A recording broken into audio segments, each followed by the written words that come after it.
E aí, minha querida, tudo bem com você? Seja bem-vindo à primeira aula da disciplina de Direito Penal 5, Legislação Extravagante. Para quem não me conhece, meu nome é Fernando Weck, sou professor da Unemat já há um tempo. Eu leciono as disciplinas de Direito Penal, Antropologia Jurídica, Sociologia Jurídica, Criminologia, Sociologia do Direito. E esse semestre, como estamos ainda em ensino online, eu irei ministrar a disciplina de Direito Penal 5 para vocês, legislação extravagante. E ao longo do semestre, eu vou tentar fazer com que vocês tenham conhecimento de algumas leis importantes que caem em concursos, que são cobradas também em algumas provas, e que a gente considera importante para o aprendizado dentro da matéria de penal. Eu sou mestre e doutorando em Ciências Criminais pela PUC do Rio Grande do Sul e estou sempre à disposição para qualquer dúvida ou eventual questão que vocês tiverem em relação à matéria. As aulas vão ser assíncronas, né? Eu vou gravar as aulas para vocês e por depois disponibilizar no SIGA em cada tópico específico. Essa primeira aula a gente vai ver o Estatuto do Desarmamento, Lei 10.826 de 2003.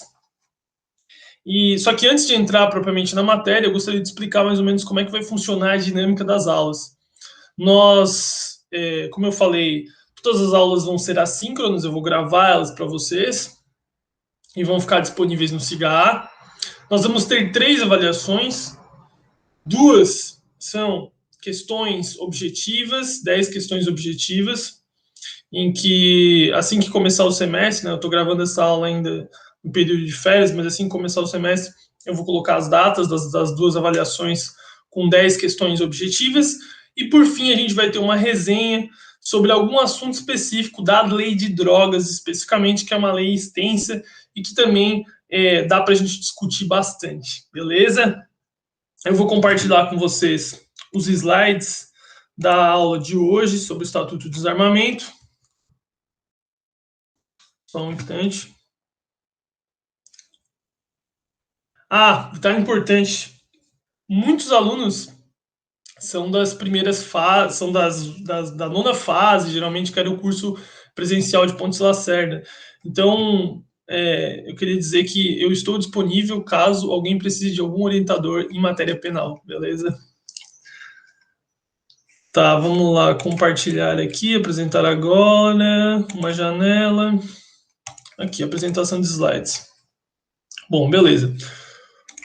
Como eu havia dito, nós vamos estudar especificamente a Lei 10.826 de 2003, que fala sobre o Estatuto do Desarmamento. Eu pude estudar um pouco o Estatuto do Desarmamento, porque a minha tese, agora, que eu estou desenvolvendo durante o doutoramento, ela trata um pouco sobre a questão das armas. Então, esse é um assunto que, de certa forma, diz respeito ao que eu venho pesquisando nos últimos tempos. Ao longo desse debate de 2003, foram colocadas muitas questões, né? O rigor, né? Como você pode ver, o próprio nome, né, dado a essa legislação, Estatuto do Desarmamento, ela entrou com um maior rigor a respeito do controle e restrição das armas de fogo no país. Então, no debate de 2003, ele visava justamente frear o aumento da criminalidade com armas de fogo no país. Por isso, nessa lei a gente tem uma primeira parte, que é mais administrativa, em relação a como adquirir arma, em relação ao controle, né, quem controla as armas no país, quem fiscaliza e tudo mais. E uma segunda parte a gente tem tipos penais, né, que a gente vai ver ali a partir do artigo 12.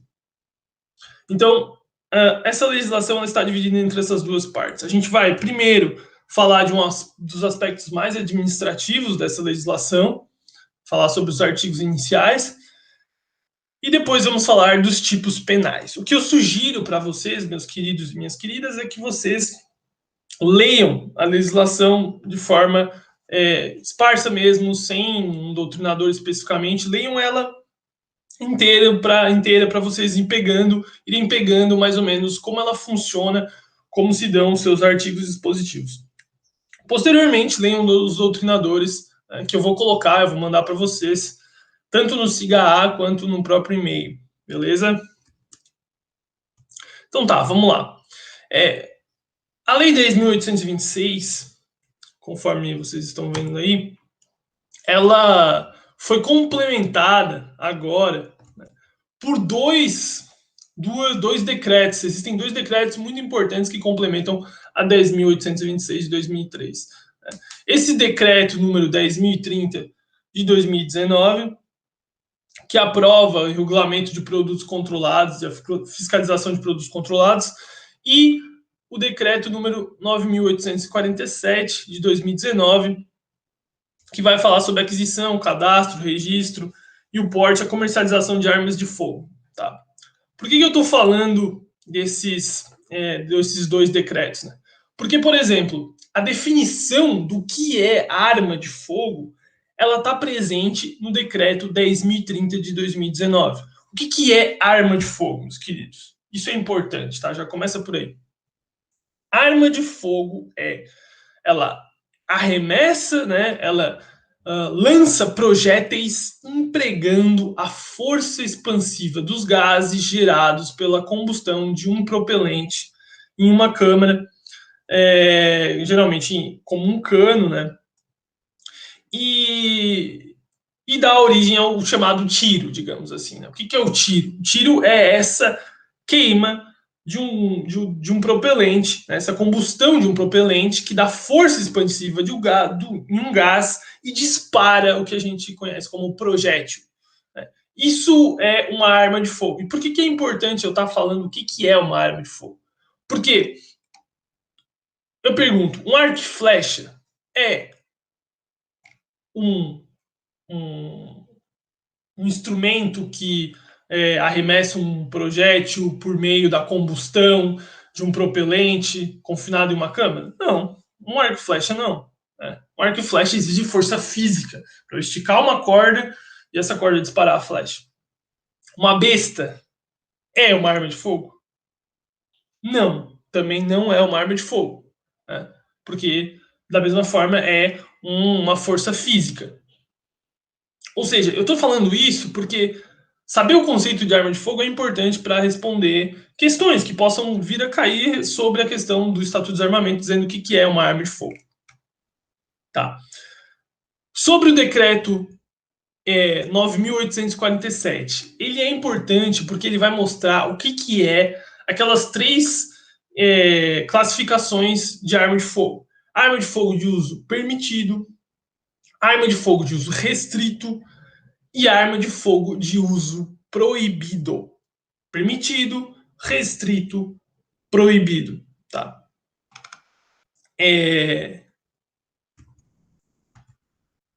Aqui eu já falei. Deixa eu só colocar aqui para vocês, né?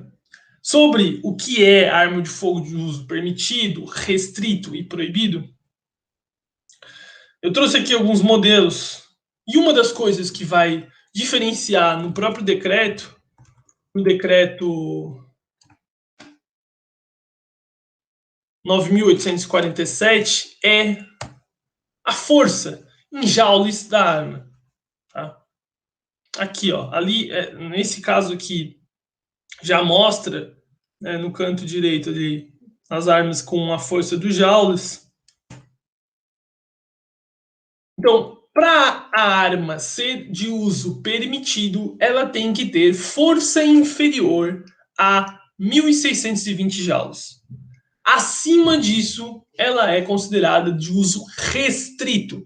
E onde que está isso, meus queridos e minhas queridas? Está lá no decreto 9.847. Então, ele vai dizer ali no seu artigo 2º o que é arma de uso permitido, arma de uso restrito e arma de uso proibido. Beleza?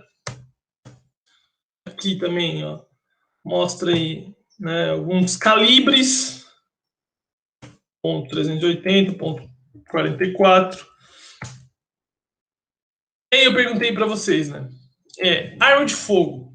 O arco e flecha, a besta é arma de fogo? Não, não é arma de fogo. Arma de brinquedo É arma? Pode ser considerado arma? Não, obviamente que não. Né? E isso já está sumulado aí na súmula 174 do STJ, né?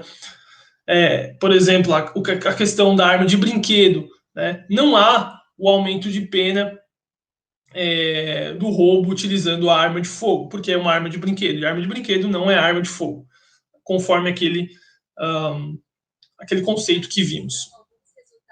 Arma quebrada pode ser considerada uma arma de fogo? Uma arma quebrada consegue lançar um projétil pela combustão de um propelente? Propelente aqui pode, né, se a gente pensar num propelente mais antigo, a pólvora, né, mas hoje em dia são coisas mais modernas, né, substâncias mais modernas. Mas uma arma quebrada consegue lançar? Não. Uma arma quebrada não tem a possibilidade de deflagrar um projétil. Então, não pode ser considerada arma de fogo. Agora, no entanto, uma arma desmuniciada, ou seja, sem munição, pode ser considerada uma arma? Pode. Né? Se colocada munição nessa arma, ela vai funcionar perfeitamente. Então, ela pode sim ser considerada uma arma de fogo e aí tipificar condutas que estão nessa legislação. Beleza? Até aqui. Tudo certo, tudo bem. Uma outra questão também importante, né? Além de arma de fogo, o Estatuto do Desarmamento, ele traz também acessórios, munições, explosivos, artefatos, essas coisas também têm que ser levadas em conta quando se analisar um tipo específico, né, ou determinada aí norma administrativa em relação à Lei 10.826. Beleza? O próprio tipo lá, né, depois do artigo 12 em diante, ele se altera, né, se é um artefato, se é um explosivo, né, e isso também é importante se ligar nisso, beleza? Então, né, como eu falei, arma de fogo de uso permitido, menos de 1.620 joules, arma de fogo de uso restrito, que é aquela arma geralmente utilizada pelas Forças Armadas, né, por aquelas instituições lá do artigo 144 da Constituição, que tem mais força, né, do que 1.620 joules. As armas de fogo de uso proibido são aquelas em que há acordo ou tratados internacionais, né, que o Brasil firmou. Então, e também, além disso, as armas de fogo dissimuladas, né, com aparência de objetos inofensivos. E aí eu coloquei como exemplos, né, para vocês terem uma noção, as armas químicas, as armas nucleares e as dissimuladas. Ou seja, armas de fogo de uso proibido ninguém pode utilizar. Né? Voltando, qual é o bem jurídico tutelado, né? Principalmente o principal bem jurídico tutelado na Lei 10.826 de 2003. O principal bem jurídico tutelado é a incolumidade pública, não é a incolumidade individual. Se eu estou portando, ou se eu tenho posse, né, ou vamos pensar no porte. Porte ilegal de arma de uso permitido, artigo 14. Eu estou portando ilegalmente uma arma de fogo de uso permitido, certo? O que eu estou violando? Né? Qual é o bem jurídico violado? Não é uma pessoa específica, certo? Mas sim a incolumidade pública, o coletivo, a paz social, são as pessoas que estão ao meu redor. Esse é o bem jurídico dos principais artigos aí, dos tipos, né, que estão presentes na legislação 10.826 de 2003, certo? Como eu falei, nós vamos ver primeiro a parte mais administrativa da legislação e depois os tipos especificamente. Na parte mais administrativa da legislação, nós vamos ter no artigo 2º as principais competências do SINARM, Sistema Nacional de Armas. É o órgão que faz a regulação e o cadastro de todas as armas no país. Todas as armas produzidas importadas, né, devem ser cadastradas no Sinarme. A gente tem o Sinarme e o Sigma. O Sigma ligado ao Exército, o Sinarme ligado à Polícia Federal. Então, o Sinarme, dentre as suas principais funções, que estão todas elencadas no artigo 2º da legislação em debate, nós temos aí como principais cadastrar as autorizações de porte de arma de fogo, as renovações expedidas pela Polícia Federal, certo? Isso é uma das coisas que é importante também explicar, né? A diferença entre posse e porte, que a gente escuta, né, várias questões a respeito, eu tenho posse, eu tenho porte, né, alguns alunos até eu converso com eles, alguns têm o porte especificamente por alguma função, alguma profissão específica que possuem. Mas vamos lá. Qual é a diferença entre posse e porte? Isso está presente na legislação, essas diferenças, né? A posse da arma de fogo, ela se dá intramuros. Eu tenho que conservar a arma onde? No interior da minha residência ou no interior do meu local de trabalho, tá? Como regra, ela é permitida para quem preenche os requisitos legais, né? Que são os requisitos presentes aí no artigo 4º da legislação. Para adquirir arma de fogo de uso permitido, o interessado deverá, além de declarar efetiva necessidade, atender aos seguintes requisitos. Lembrando que um dos pontos polêmicos da legislação 10.826 é justamente essa efetiva necessidade. O que seria efetiva necessidade, né? E você deve comprovar isso para o Sinarme, né? E aí, além dessa efetiva necessidade, a gente vai ter ali comprovação de idoneidade, né, com apresentação de certidões negativas de antecedentes criminais. A gente vai ter que apresentar também uma ocupação lícita, né, um documento que comprove que a gente tem uma ocupação lícita e uma residência certa. E também a comprovação de capacidade técnica para manusear, né, técnica e psicológica para o manuseio da arma de fogo. Então, essas características aí estão presentes lá no artigo 4º da 10.826. Além disso, temos que ter também, para a posse, o registro de arma de fogo no órgão competente, ou seja, na Polícia Federal. Quem expede o certificado de registro de arma de fogo é a Polícia Federal, né? E quem descumpre essas questões da posse pratica aí o crime, né, de posse irregular de arma de fogo do artigo 12, ou caso, né, lá a arma, por exemplo, esteja com a numeração raspada, algo do tipo, responde pelo artigo 16 da Lei 10.826. Por sua vez, o porte de arma, ele se dá extramuros, né, ou seja, eu posso portar a arma, levar a arma comigo, tudo que não for no âmbito, e aí falando, tudo que não for no âmbito da residência ou no local de trabalho. Como eu disse, como regra, o porte ele é vedado, né? Lá na leitura do artigo 6º, o que fala lá no artigo 6º? É proibido o porte de arma de fogo em todo o território nacional, salvo, então, ou seja, as exceções estão previstos na legislação própria e daí tem os integrantes das Forças Armadas, como eu havia dito, os integrantes de órgãos referidos no inciso 1, 2, 3, 4 e 5 do artigo 144 da Constituição Federal, os integrantes das guardas municipais, isso a gente vai ver mais para frente, né? Só para vocês terem uma ideia de quem que a gente está falando.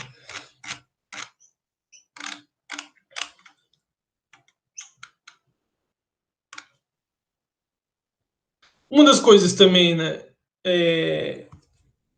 que para ser dado o porte de arma de fogo, você lê lá no artigo 10, a autorização para o porte de arma de fogo de uso permitido em todo o território nacional é de competência da Polícia Federal e somente será concedida após a autorização do Sinarme.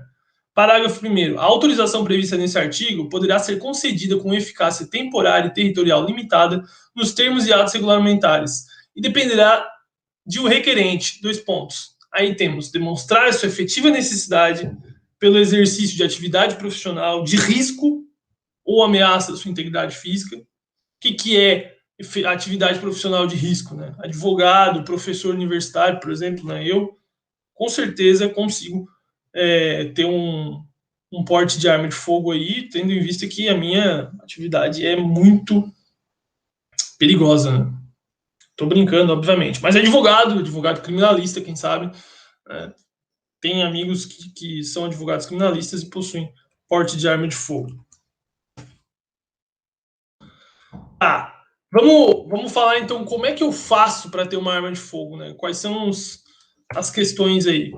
Para adquirir uma arma de fogo de uso permitido, lembrando, aquelas que são, né, para a população, são as armas de fogo de uso permitido. O interessado deverá, além de declarar a efetiva necessidade, atender aos seguintes requisitos, como eu falei, né? Efetiva necessidade, que é algo muito subjetivo e que é um dos termos mais atacados, né, por aqueles que querem a flexibilização do Estatuto de Desarmamento, certidões de negativas criminais eleitorais, ocupação lícita, residência certa, comprovação da capacidade técnica, aptidão psicológica e ter 25 anos, com exceção dos agentes de segurança. Isso também é um requisito importante, né? Ter 25 anos ou mais. Isso também é importante lembrar. E aí aqui os passos, né? Comprovei os requisitos, eu vou pegar toda essa documentação e vou fazer um requerimento para o SINARM. Né? Quem autoriza, quem dá autorização é o SINARM, certo? Então, o SINARM expedirá autorização de compra de arma de fogo após atendidos os requisitos anteriormente estabelecidos, em nome do requerente para a arma indicada, sendo intransferível esta autorização. Então, o SINARM pede autorização da compra da arma de fogo. O SINARM vai autorizar ou não em 30 dias e essa autorização ela é discricionária. Outro ponto também muito debatido, enfim, né, por aqueles que defendem a flexibilização é essa discricionalidade ao autorizar a compra da arma de fogo. Beleza, cumpriu os requisitos, requerimento foi autorizado pelo SINARM, né, vai expedir autorização. O que eu tenho que fazer agora? Eu tenho que ir até a Polícia Federal e fazer uma requisição para emissão do certificado de registro, conforme está lá no artigo 5º, parágrafo 1º. Né? O que a gente lê lá? O certificado de registro de arma de fogo com validade em todo o território nacional autoriza o seu proprietário a manter a arma de fogo exclusivamente, veja bem, meus queridos, no interior de sua residência ou domicílio ou dependência desses, ou ainda no seu local de trabalho, desde que seja ele o titular ou responsável legal pelo estabelecimento ou empresa. Estou falando do quê? Estou falando de porte? Não estou falando de porte, estou falando de posse. Posse de arma de fogo, certo? De uso permitido. Né? Interior da residência, intramuros, interior da minha residência ou dependências e no local de trabalho. Parágrafo 1º, o certificado de registro de arma de fogo será expedido pela Polícia Federal e será precedido de autorização do SINARM. SINARM autoriza, Polícia Federal emite certificado de registro de arma de fogo. Beleza? Beleza. Até aqui a gente viu como ter a posse de arma de fogo de uso permitido, correto? Qual é a diferença entre o porte? Né? Porte é extramuros, eu saí com a arma. Aí a gente está lá no artigo 10. A autorização para o porte de arma de fogo de uso permitido em todo o território nacional é de competência da Polícia Federal e somente será concedida após a autorização do SINARM. E aí temos os requisitos, né? De novo, demonstrar efetiva necessidade por exercício de atividade profissional de risco ou de ameaça à sua integridade física. Estou sendo ameaçado, recebo ligações, né? Comprovado isso. Atender às exigências previstas no artigo 4º desta lei, ou seja, aquelas que a gente viu anteriormente, que também servem para a posse, ter 25 anos, residência fixa, né? Não ter antecedentes criminais, o que é muito importante, né? Pensar isso do ponto de vista né, de um risco específico de um indivíduo ter uma arma. E inciso terceiro, apresentar documentação de propriedade de arma de fogo, bem como seu devido registro no órgão competente. Lembrando que a emissão do registro para a posse da arma se dá pela Polícia Federal, né? No caso dos CACs, que são os colecionadores, atiradores e caçadores, esse registro se faz no SIGMA, que é do Comando do Exército, que é, digamos, o órgão que também deve estar aí ligado ao SINARM, né? Eles devem são órgãos diferentes, mas que devem manter uma certa harmonia para fazer o controle das armas de fogo no país. Isso às vezes não ocorre e também há muito problema entre comunicação do SIGMA, que está ligado ao Comando do Exército, e o SINARM, a Polícia Federal. Beleza, uma coisa importante, né? A gente ainda está na parte administrativa, certo? A gente está ainda no artigo 1º ao 11º, né? Poderão portar arma de fogo. Portar, não estou falando de posse, né? Tô falando de porte de arma de fogo no serviço e no âmbito nacional. Parágrafo 1º do artigo 6º. Quem são? Como eu falei, Forças Armadas, Marinha, Aeronáutica, Exército. Aquelas do artigo 144, caput da Constituição Federal, quem são? Polícia Federal, Polícia Rodoviária Federal, Polícia Ferroviária Federal. Eu botei uma brincadeira aí nos slides. Polícia Militar, Polícia Civil e Bombeiros Militares. Também poderão, né, além destes, agentes da ABIN, ou seja, da Agência Brasileira de Inteligência, da Segurança e Gabinete Institucional da Presidência, da Polícia do Senado Federal e da Câmara dos Deputados, certo? Duas coisas importantes aqui também. Guardas municipais não poderão portar arma de fogo em âmbito nacional. Mas a gente tem dois grupos aqui. Fora do serviço, em âmbito regional, o inciso 3º do artigo 6º. O que fala lá no inciso 3º do artigo 6º? Os integrantes das guardas municipais das capitais dos estados e dos municípios com mais de 500 mil habitantes, né, poderão ter o porte de arma de fogo em território nacional nas condições estabelecidas no regulamento desta lei. Quando? Então, tem que ser das capitais do estado e com municípios com mais de 500 mil habitantes. Agora, olha o que diz o inciso 4º. Né? Quando tem mais de 50 mil, quando o município tem mais de 50 mil habitantes e menos de 500 mil habitantes, por exemplo, o caso da minha cidade, da cidade que praticamente eu vivo, que é Criciúma, né? Aqui em Santa Catarina, tem 200 mil. 200 mil, os guardas municipais, eles poderão ter o porte em serviço, tá? Os de cima poderão ter fora do serviço e estes dentro aí de um município que tenha mais de 50 e menos de 500 mil habitantes, eles poderão ter o porte em serviço, certo? E também, conforme o parágrafo 7º do artigo 6º, os municípios que integram regiões metropolitanas também, aí, estes poderão ter o porte de arma de fogo, beleza?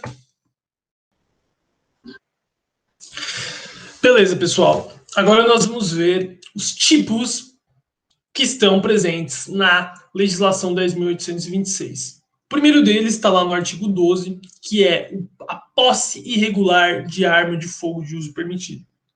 Eu estou falando de posse. A posse, como vimos, é diferente do porte de arma de fogo. Porte se dá extramuros, né? Eu posso carregar. A posse se dá no interior da residência ou do estabelecimento comercial. A posse irregular de arma de fogo, ela se dá quando o sujeito não possui o registro da arma de fogo. Lembram o que é o registro? Quem que emite o registro? É a Polícia Federal. O certificado de registro de arma de fogo é expedido pela Polícia Federal. Então, o Sinarme precisa autorizar, e aí depois a Polícia Federal expede o registro de arma de fogo. Se eu não tenho esse registro e eu tenho uma arma de fogo de uso permitido na minha casa, eu vou responder aí pelo artigo 12. Mas não só arma de fogo. Veja ali o que o tipo fala. Fala também arma de fogo, acessório e munição. Então, se eu tiver uma munição, um acessório também em desacordo com determinação legal ou regulamentar, no interior da minha residência, eu vou responder pelo tipo do artigo 12 da 10.826 de 2003. Lembrando que se o meu certificado estiver vencido, se o meu registro estiver vencido, eu não vou responder pelo tipo do 12. Vai ser apenas uma infração administrativa. Não será considerado um crime, especificamente. Lembrando que também a pena deste crime é de detenção e não de reclusão, e a pena mínima é de 1 ano, cabe aqui a suspensão condicional do processo, lá do artigo 89, da 9.099 de 95, beleza? Como eu havia dito, irregular é um problema no certificado de registro. Eu não tenho certificado de registro, por exemplo, mas se ele está irregular, não vai ser um crime, será apenas uma infração administrativa. A delimitação espacial é a casa ou local de trabalho, a empresa em que eu seja proprietário ou responsável legal. Jurisprudência interessante, tá? Que os doutrinadores falam. Não pode ser um caminhão, porque, o caminhão, em tese, se eu sou caminhoneiro, seria o meu local de trabalho, né? O meu instrumento de trabalho. Não pode ser o caminhão, então, que eu durmo. Não pode ser o caminhão, não pode ser considerado casa, por exemplo. Nem o táxi, nem o food truck. Né? O local de trabalho não pode ser móvel. Isso é importante saber também, beleza? Interessante esse caso. Um gerente que porta uma arma de fogo de uso permitido, porta, não é posse, ele porta. De uso permitido no estabelecimento, ele coloca ela na cintura e sai andando com ela. Esse gerente não vai responder pelo artigo 12 do Estatuto do Desarmamento? Não, não vai. Ele vai responder pelo artigo 14 do Estatuto. Por quê? Porque o artigo 12, a gente está falando de posse irregular, né? E nesse caso, especificamente, o gerente está portando uma arma de fogo de uso permitido. Beleza? Só para mostrar aqui para vocês, o artigo 14, ó, porte legal de arma de fogo de uso permitido. Certo? Então, tem aí vários verbos, né? Adquirir, fornecer, receber, ter em depósito, transportar, ainda que gratuitamente, emprestar, remeter, empregar, manter sob a guarda, arma de fogo, acessório ou munição de uso permitido, sem autorização em desacordo com determinação legal ou regulamentar. Né? Beleza. E se a arma estiver raspada ou suprimida? Bom, se a arma estiver raspada ou suprimida, aí nós temos um outro caso que aí o sujeito vai responder pelo artigo 16 do Estatuto do Desarmamento, que é aquele tipo equiparado ao porte ou posse de arma de uso restrito. Até agora eu havia falado com vocês de posse de arma de uso permitido, beleza? Se essa arma estiver com raspada ou com a numeração suprimida, aí o sujeito vai estar lá no artigo 16, que fala sobre arma de uso restrito. Beleza? Beleza. Omissão de cautela, no artigo 13. O que é importante saber aqui, tá? Que o artigo 13, especificamente, trata-se de um crime culposo, na modalidade negligência, certo? Lembrando, imperícia, negligência ou imprudência. Artigo 13, caput. Nós estamos diante de um crime culposo por negligência. Por sua vez, o parágrafo único, a gente está diante de um crime doloso. Isso é importante saber. Né? Ó, vou mostrar para vocês. Aqui, né, deixar de observar as cautelas necessárias para impedir que menor de 18 anos ou pessoa portadora de deficiência mental, repare, mental, se apodere de arma de fogo que esteja sob sua posse ou que seja de sua propriedade. Deixar de observar as cautelas necessárias, tá? E aí, um menor de 18 ou um portador de deficiência mental se apodere da arma de fogo. Detenção de 1 a 2 anos e multa. Lembrando que esse artigo 13 aqui também cabe a suspensão condicional do processo, pena mínima de 1 ano. Deficiente mental não é deficiente físico, ou seja, né, se for um deficiente físico não se enquadra nessas questões e tem que ser, e também a outra pessoa ela tem que ser menor de 18 anos. Admite tentativa, nesse caso específico? Não, porque ele é omissivo próprio. Ou seja, é o sujeito que possui a arma, né? Ele mencionou acessórios e munições? Está mencionando aqui? Não, está falando de arma de fogo. Arma de fogo. Perdão. O parágrafo único é um outro crime. Olha o que diz aqui. Nas mesmas penas incorre o proprietário ou o diretor responsável de empresa de segurança pública ou transporte de valores que deixar de registrar a ocorrência policial ou de comunicar à Polícia Federal perda, furto, roubo ou outras formas de extravio da arma de fogo. O cara tem 24 horas, tá? Para fazer isso. Não pode dizer, esqueci, né? Se a autoridade tomar ciência da perda da arma e esse sujeito não comunicar em 24 horas, ele comete o crime aí no artigo 13, parágrafo único, tá? É o chamado delito Jack Bauer, 24 horas.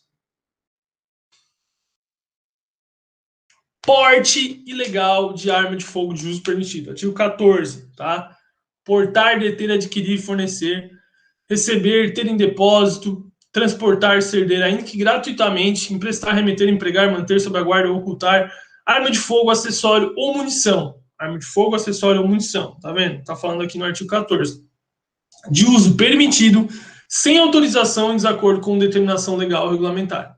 Então, diferente do artigo 12, que era posse irregular. No artigo 14, nós temos o porte ilegal de arma de fogo de uso permitido, tá?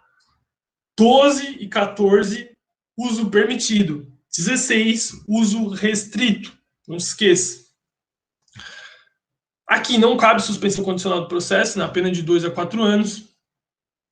E este parágrafo único, que diz que o crime previsto nesse artigo é inafiançável, ele foi... o entendimento sobre isso já foi alicerçado, né, via uma ação direta de inconstitucionalidade. Então, esse parágrafo ele não funciona na prática. Né? Esse crime é afiançável e não o contrário, beleza? Exato, como eu disse aqui, né? Então, apenas aqueles que estão na Constituição Federal são inafiançáveis, insuscetíveis de graça e anistia. Mas é possível também a liberdade provisória. Aí eu coloquei ali os crimes, né? E vocês leem nos slides.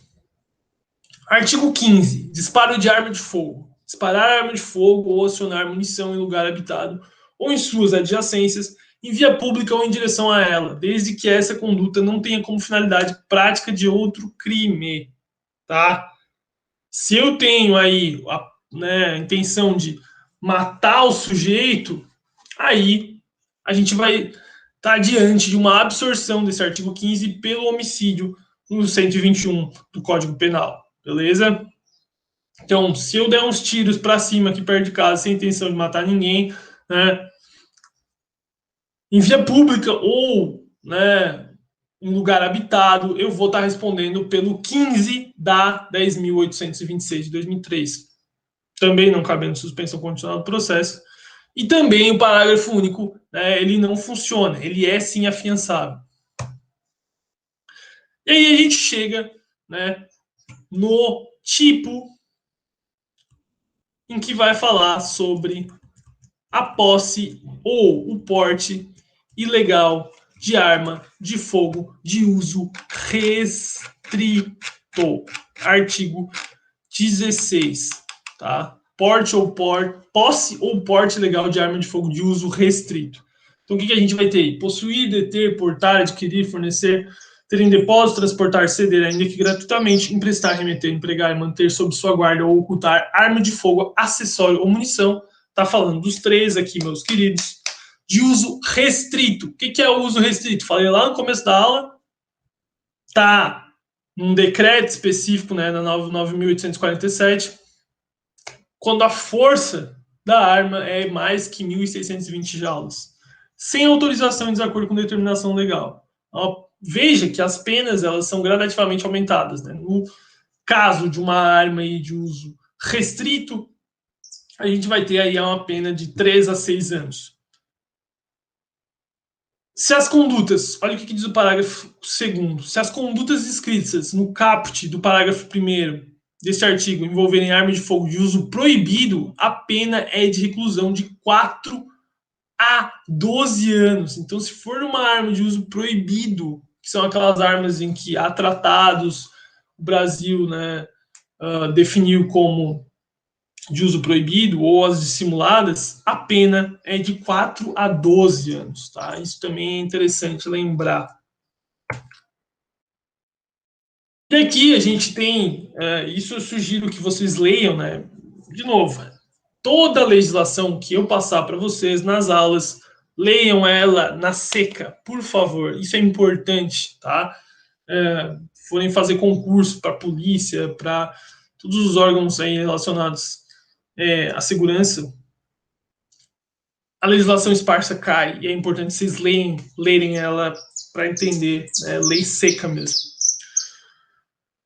Nas mesmas penas incorre quem suprimir ou alterar marca, numeração ou qualquer sinal de identificação de arma de fogo ou artefato. Importante. Se for uma arma, como eu falei, se for uma arma de uso permitido, né?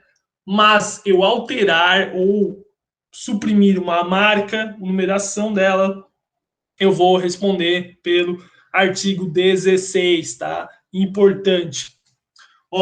Modificar as características de arma de fogo de forma a torná-la equivalente a arma de fogo de uso proibido ou restrito, ou para fins de dificultar ou de qualquer modo induzir a erro a autoridade policial, perito ou juiz. Vou lá e serro o cano da minha espingarda para deixar ela mais forte, né? Também aí vou responder pelo artigo 16. Possuir, detiver, fabricar ou emprestar artefato explosivo ou incendiário sem autorização em desacordo com determinação legal. Portar, possuir, adquirir, transportar ou fornecer arma de fogo com numeração, marca ou qualquer outro sinal de identificação raspado, suprimido ou adulterado. Então, eu posso responder aqui, mesmo que eu não tenha alterado ou suprimido a arma de fogo, né, eu vou responder. Isso era um assunto que era também muito debatido, né? Não é só a pessoa que suprime, mas aquela que também está portando a arma e está suprimindo a numeração. Inciso 5º, vender, entregar, fornecer, ainda que gratuitamente, arma de fogo, acessório, munição, explosivo a criança ou adolescente. Questão, de acordo com a jurisprudência do STJ, o porte de arma de fogo é crime de perigo abstrato. Isso é importante também, tá? Lembrar, perigo abstrato, né? Coletividade, né? Qual é o bem público afetado, né? Coletividade, não é uma pessoa específica. Razão pela qual o porte de arma desmuniciada representa conduta típica. Já falei sobre isso no começo da aula, né? Mesmo a arma de fogo estando desmuniciada, ela vai ser caracterizada uma conduta típica, tá? Agora, se ela estiver quebrada, daí não. A gente vai ver ainda aqui, para finalizar essa aula, a gente vai ver o comércio ilegal de arma de fogo e o tráfico internacional de arma de fogo, beleza? Comércio. Adquirir, alugar, receber, transportar, conduzir, ter em depósito, desmontar, adulterar, vender, expor à venda ou de qualquer forma utilizar em proveito próprio ou alheio no exercício de atividade comercial, industrial, arma de fogo, acessório ou munição sem autorização em desacordo com determinação legal ou regulamentar.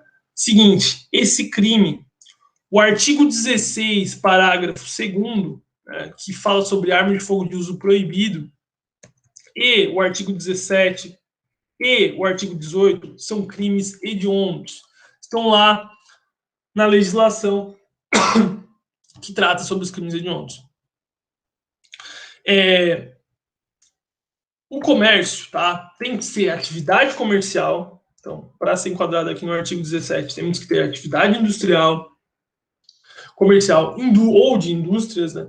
Prestadores de serviço ou atividade clandestina ou residencial. Posso ter lá, então, a minha oficina, né, atrás de casa, em que eu, de alguma forma, vendo, adultero arma, né, mexo ali com uma atividade e vendo essas adulterações para outras pessoas, eu vou estar aí enquadrado no artigo 17 da 10.826. Parágrafo 2º, incorre na mesma pena quem vende ou entrega arma de fogo, acessório ou munição sem autorização ou desacordo com determinação legal ou regulamentar a agente policial disfarçado. Isso aí, né, foi incluído pelo pacote anticrime, né, para justamente tratar dessas questões de policiais disfarçados, né. O tráfico internacional de arma de fogo, importar, exportar, favorecer a entrada ou saída do território nacional a qualquer tipo de arma de fogo, acessório ou munição. Arma de fogo, acessório ou munição, falando dos três, meu querido, sem autorização da autoridade competente. Importar, né? Ou seja, olha a pena desse crime, de 8 a 16 anos e multa. É muito grande, maior que tráfico de drogas, inclusive. Então, para consumar o tráfico internacional de arma de fogo, a gente tem que transpor fronteira. Isso é diferente da legislação de drogas, né? Aqui a gente tem que transpor de fato a fronteira para ser consumado. Também existe a figura do policial disfarçado, né? Assim como no artigo 17 aqui, ó, no parágrafo 2º, que existia a figura do agente disfarçado, também aqui está presente no artigo 18. Tanto o artigo 17 quanto o próprio 18 haverá aumento de pena se as armas forem de uso restrito ou proibido, tá? Isso é importante também. Sempre quando a arma for de uso restrito ou proibido, há um aumento de pena. Beleza? Então é isso, meus queridos. Eu tentei passar aqui o básico para vocês, tá? A matéria ela é muito complexa. Eu sugiro vocês lerem a legislação, né, seca como um todo, para vocês entenderem mesmo. E aí, duas coisas importantes. As aulas eu vou colocar lá no SIGA, vão ser disponibilizadas. As avaliações, né, vão ter as datas, assim que a disciplina de fato começar, né, as datas vão estar lá no SIGA, portanto se atentem a isso. Eu sigo disponível no WhatsApp, qualquer dúvida, e também a gente pode marcar, né, determinados dias e horários para eu entrar e para tirar dúvidas e a gente conversar a respeito disso, tá bom?